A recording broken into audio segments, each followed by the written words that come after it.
So the first chapter of the Mishnah of Megillah remembered all the way back to Joshua, even actually all the way back to Joshua, and then it went back to Shiloh and David and Shaul, as if we're in Galut, and yet we're remembering the way things were beforehand. And maybe it's because of that that the Mishnah mentioned different kinds of writing. So as we begin the second chapter of the tractate, which will get into the question of writing in much more detail, we're going to come back to this question of Hebrew scripts, and the Mishnah is going to refer to a script called Ashurit. Ashurit literally means Assyrian, but actually it's the Aramaic script which the Persians took on after they conquered the Babylonians who conquered the Assyrians. So it's geographically in Assyria. And this nice little table, which I've pasted on the source sheet, if you're on the podcast, just have a look at the source sheet, which is linked in the description. It gives you a lovely table of the ancient Hebrew scripts on the left, going through to what is described here as late, but that's really Aramaic. And then you can see modern Hebrew towards the right, and then Greek and Latin. So you've got a complete illustration of the development of our alphabet, including the Latin alphabet, right from early Hebrew. And maybe we can say, by the way, that the modern alphabet begins with the Jews. It doesn't quite, because there are some Ugaritic inscriptions with an alphabet from near Phoenicia, but it does practically begin with the Jews. Maybe that's a gift that Jews are given to the world. And nowadays, we don't write very much in ancient Hebrew. But I brought on the source sheet just 2 pictures of scrolls from the Dead Sea. So they're basically from probably the 1st century of the Common Era. And you can see the top one, which is from Tehillim, is actually written in Hebrew script. And the bottom one, which what we will call now modern Hebrew script, which the Mishnah will call Ashurit, will call Assyrian. It's the Aramaic script. And the bottom picture is the ancient Hebrew script. And you can just make out the letters very slightly, but you can see they're like the ancient Hebrew script letters on the table above. And they are indeed found in Qumran in a copy of Sefer Vayikra. And it's not a complete copy. Some of the scrolls in Qumran in the Dead Sea were damaged, but there's enough of the scroll there to know that it's a copy of Sefer Vayikra, and it's actually written in ancient Hebrew script. And with that in mind, let's turn to the Mishnah. And the Mishnah begins, we will talk about language and script, but we're first going to talk about the Megillah as a whole. Hakoreh et ha-Megillah lemafreya lo yatsa. Someone who reads the Megillah, lemafreya means backwards, or it means out of order, or it means disordered. Someone who reads it not in its proper order. So maybe you wander into a Megillah reading in shul and they've got up to the 6th chapter. So you hang in there from the 6th chapter till the end. And then you go somewhere else and they read you the first 5 chapters. And the Mishnah says, HaKoreh et ha-Megillah lemafreya, someone who reads it out of order, lo yatsa, hasn't fulfilled their obligation. Somehow we need to hear the whole story in one whole. This thing runs right from the beginning to the end. It's not a meaningless ritual. It's not as if we just have to get through the chapters. We have to understand the whole story. And we'll see that the Mishnah will come back to this a little bit later. We need to read the whole thing in order.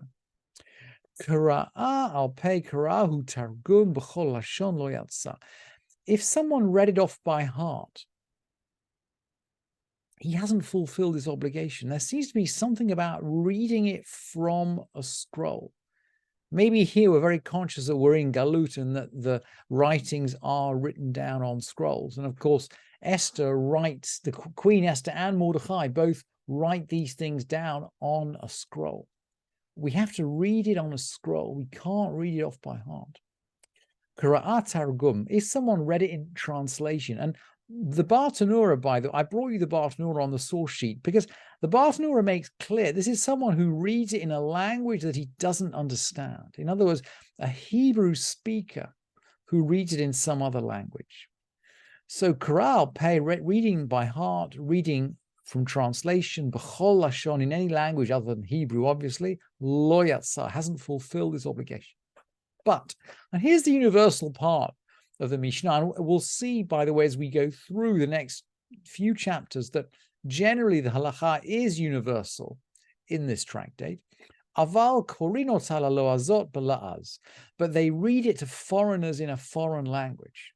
So Hebrew speakers have to hear it in Hebrew, but foreigners can hear it in a foreign language. And then vehaloez sheshama ashurit yatsa, a foreigner who heard in Ashurit, in Assyria. This is the Aramaic script, but we're now referring to the way that it's read. A foreigner who heard it in Ashurit yatsa has fulfilled his obligation. So even though in principle a Hebrew speaker who reads it in a foreign language has not fulfilled his obligation, but there seems to be something universal about the Hebrew language itself. A foreigner who hears it in Hebrew without really understanding it has still fulfilled their obligation. What if they didn't pay attention? Tra serugin, someone who read it with breaks. Umit num name, someone who drifted off to sleep while the Megillah was being read. Yatsa. That's on the premise, I think, that he kind of drifted off during the breaks. I think if you slept through the whole Megillah reading, if you don't hear the Megillah, clearly you haven't fulfilled your obligation. But you could hear one chapter and then have a little break and have a nap, read the second chapter. You're still reading it in order. You're yatsa. You fulfill your obligation. Hayakotva dorsha umagiha. Someone who was writing it out. This is copying it out. So this is someone who's copying it out professionally. Dorsha, he's making a drasha about it. So he's quoting it in a drasha or teaching it. Umagiha, maybe he's correcting a scroll. So we're not reading it, or we might not be reading it for the sake of reading it. We've seen this before with shofar, right? If you're walking behind the shul and the shofar's blowing, have you fulfilled your obligation? Well, the halacha there is that if you incline your heart, if you intend to fulfill your obligation, you have.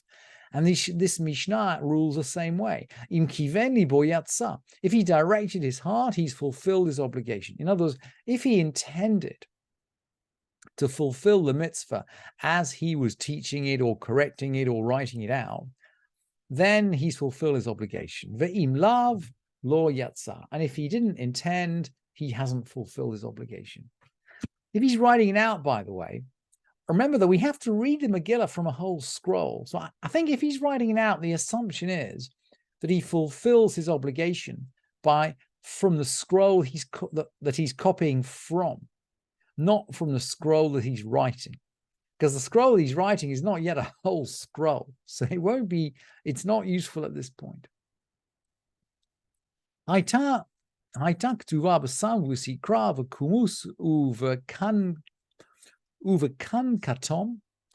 written with, the Sephara translates it as arsenic with red chalk. Bartanura goes with red chalk, with gum, with sulfate of copper. Al niyar ve'al hadiftara, on paper. Sephara translates diftara as scratch paper. Diftara is parchment that's not really been properly prepared. But maybe it is scratch paper. It's basically it's not proper. It's not proper paper. Lo yatsa. None of these writing materials, which are not fully permanent, really work.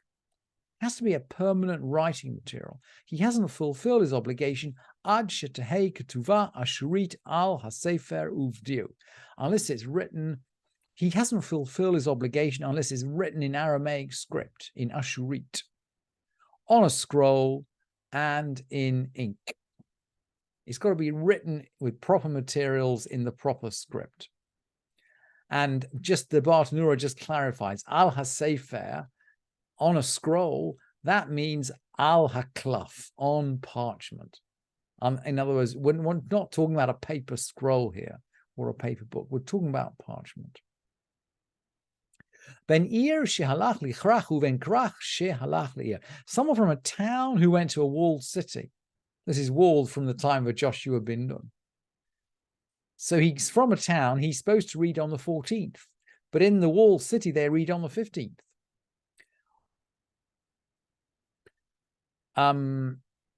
Ben ir shehalach lichrach uven krach shehalach leir. Someone from a town who went to a walled city, someone from a walled city who went to a town. If he's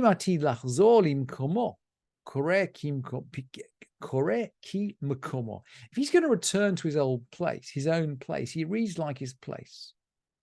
And if not, he reads like them. Of course, the question is, when is he going to return? And the Gemara actually ties this down at daybreak on the morning of Purim. So in other words, you're somewhere on Purim evening. According to the amount of time you can spend in your new place is incredibly limited, according to the Gemara. If you intend to be there at daybreak the following morning, then you read with them. If you intend to set off home before daybreak the following morning, then you basically read like the people at home. Umehechan kore adam et ha-Megillah. And from where does a person read the Megillah? Ve'yotzeh ba'yedei chovato. And it's as if we've drifted from the question of the geography of the reader to the geography in the text. And now we're going to get back to the whole question about whether you can read the Megillah out of order or in order. In other words, do you have to read the whole Megillah at all?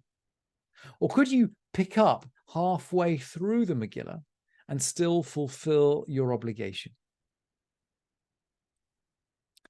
Rabbi Meir Omer Kula. Rabbi Meir says you have to read the whole of the Megillah.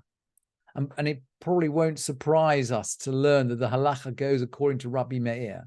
But he's not alone. Rabbi Yehuda Omer Ish Yehudi Hayab Shushan Habirah. That's the second chapter. When Mordechai, I suppose for Rabbi Yehuda, Mordechai is the key figure here. So Rabbi Yehuda says, look, once we start to hear about Mordechai, if you read from that point on, you fulfill your obligation. Rabbi Yossi Omer Me achar hadvarim ha'ele. That's the third chapter. That's when the king begins to promote Haman. That's really the story of Haman. So Rabbi Yehuda seems to focus on Mordechai as the key actor in the Megillah. Rabbi Yossi seems to focus on Haman as the key actor in the Megillah. And for Rabbi Yossi and Rabbi Yehuda, it's okay to start from those places. But Rabbi Meir says, Rabbi Meir's name is light, by the way. So we can learn a lot from Rabbi Meir. His name means light. And Rabbi Meir says we need to read the whole of the Megillah, and the halacha goes according to Rabbi Meir.